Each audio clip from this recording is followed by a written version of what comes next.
Hi friends, ఎలా ఉన్నారంతా? నా ఛానల్ని ఇంతగా సపోర్ట్ చేస్తున్నందుకు మీ అందరికీ చాలా చాలా చాలా థ్యాంక్స్. ఈరోజు వీడియోలాగ్ వచ్చి సుజాత నగర్ జర్నీ, మా పెద్దమ్మ వాళ్ళ ఇంటికి వెళ్తున్నామండి.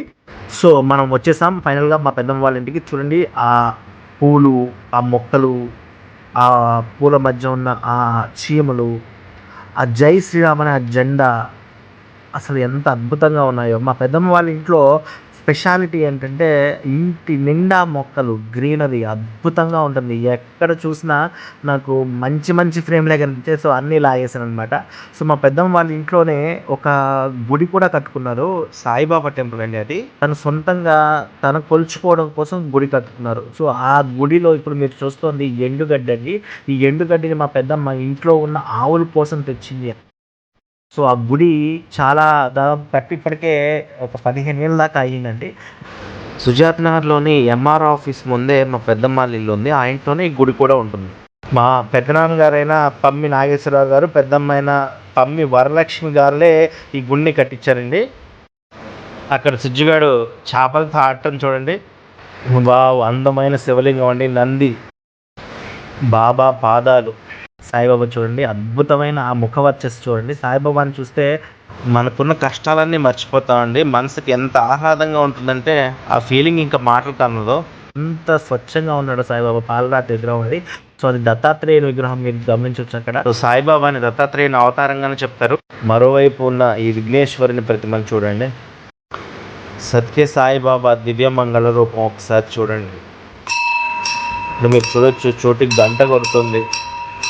ఆ దేవుడి దగ్గర ఉంది మా పెద్దమ్మ వరలక్ష్మి గారు. ఆవులండి, ఈ ఆవులన్నీ మా పెద్దమ్మ వాళ్ళ ఇంట్లోనే ఆ వెనకాల ఉన్న షెడ్లో ఉంటాయి. సో చోటి ఆ తర్వాత సుజ్జు ఆవులతో ఆడుకుంటున్నారు అక్కడ. తనే మా పెద్దమ్మ వరలక్ష్మి గారు. సో చూడండి, ఆవులతో ఎంత సరదాగా గడుపుతున్నారు.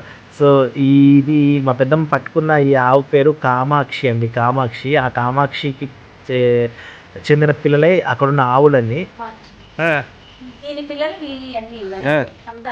అంతాను. అది మహాలక్ష్మి, ఆవులుంది సాంబ, అదేమో సుబ్బు, ఇది మణి. సో ఈ గుడికి ప్రస్తుతం కొన్ని మరమ్మతులు చేయించాలని పెద్దమ్మ భావిస్తున్నారండి. అంటే వీళ్ళు సొంత ఖర్చుతో కట్టుకుని కూడా అండి, ఎవరు దీనికి వితరణ ఇచ్చింది లేదు. సో దీని డెవలప్మెంట్ కూడా వీళ్ళే సొంతంగా ఇప్పటిదాకా చూసుకోవడంతో కొంచెం అంత గొప్పగా ఏం డెవలప్ కాలేదు. ఎందుకంటే వీళ్ళు ఎక్కడో ఉద్యోగరీత్యా వేరే చోట ఉండడం వల్ల వీళ్ళకి ఇదంతా సాధ్యం కాలేదు. సో ఈ వెనకాల మీకు కనిపిస్తున్న ధాన్యం బస్తాలన్నీ ఎటువంటి ఎరువులు లేకుండా పండించిన ధాన్యం అండి. వీళ్ళు పూర్తి సేంద్రియ వ్యవసాయం మీద ఆసక్తి ఉన్నవాళ్ళు. ఇప్పుడు ఇదొకటే కాదు, ఆగర్ షాపర్ అంతకుముందు వీళ్ళు ఈ సేంద్రియ ఉత్పత్తుల్ని సేల్ చేసి ఒక యాప్ను కూడా బిల్డ్ చేశారు. బట్ ప్రస్తుతం దాన్ని ఆపారనమాట. ఆ గోపురం కింద కూర్చుంటే చాలా ఆహ్లాదంగా ఉంటుందంట మా పెద్దమ్మ చెప్తుంది. సో ఇంట్లో ఉన్న ఇంకొక అదనపు ఆకర్షణ ఈ బాతులు. ఆ గ్రీన్ గ్రాస్తో ఆ వైట్గా ఉన్న బాతులు ఎంత క్యూట్గా కనిపిస్తున్నాయో చూడండి. సుజ్జు వెంటబడుతుంటే ఏమైనా చేస్తాడని పారిపోతున్నాయి బాతులు. సో ఇది రాకీ, మా పెద్దమ్మ వాళ్ళ డాగీ అది. సో ఇదండి ఈరోజు వీడియోలాగ్. ఈ వీడియో కనుక మీకు నచ్చినట్లయితే లైక్ చేయండి, షేర్ చేయండి, కామెంట్ చేయండి. అలాగే మా వారాహి క్రియేషన్స్ తెలుగు ఛానల్ని సబ్స్క్రైబ్ చేసుకోవడం మాత్రం మర్చిపోకండి. Thank you so much.